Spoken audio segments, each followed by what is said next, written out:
আগামী দিনে বাংলাদেশের দায়িত্ব নেবেন জননেতা তারেক রহমানের অনুমোদন ক্রমে জেলা বিএনপি যে কমিটি দিয়েছে সেই কমিটির প্রতি শ্রীপুরের বিএনপি নেতা কর্মী এবং সমস্ত জনগণের সমর্থন আছে ইনশাল্লাহ আগামী দিনে আমরা ঐক্যবদ্ধভাবে এই কমিটির নেতৃত্বে আমরা সকল ইউনিটে সকল ইউনিয়নে সকল পৌরসভার সকল ওয়ার্ডে আমরা একটা সকল এবং সকল উপজেলা পৌরতে আমরা পূর্ণাঙ্গ কমিটি করব।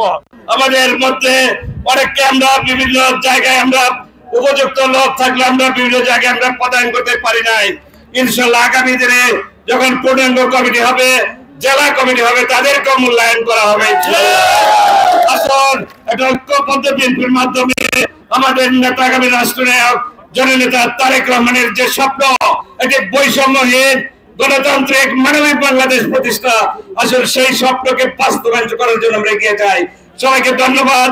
সাংবাদিক ভাইরা যারা এসেছেন তাদেরকে ধন্যবাদ। অনেক মহিলারা এসেছেন তাদেরকে ধন্যবাদ। উলামা আলেম উলামা অঙ্গ সংগঠন যুবদল ছাত্রদল স্বেচ্ছাসেবক দল কৃষক দল যারা এসেছেন সবাইকে ধন্যবাদ। ঐক্যবদ্ধ থাকতে হবে। আমাদের প্রধান লক্ষ্য ঐক্যবদ্ধ থেকে আমাদের দলকে এগিয়ে নেওয়া এবং দেশকে এগিয়ে নেওয়া।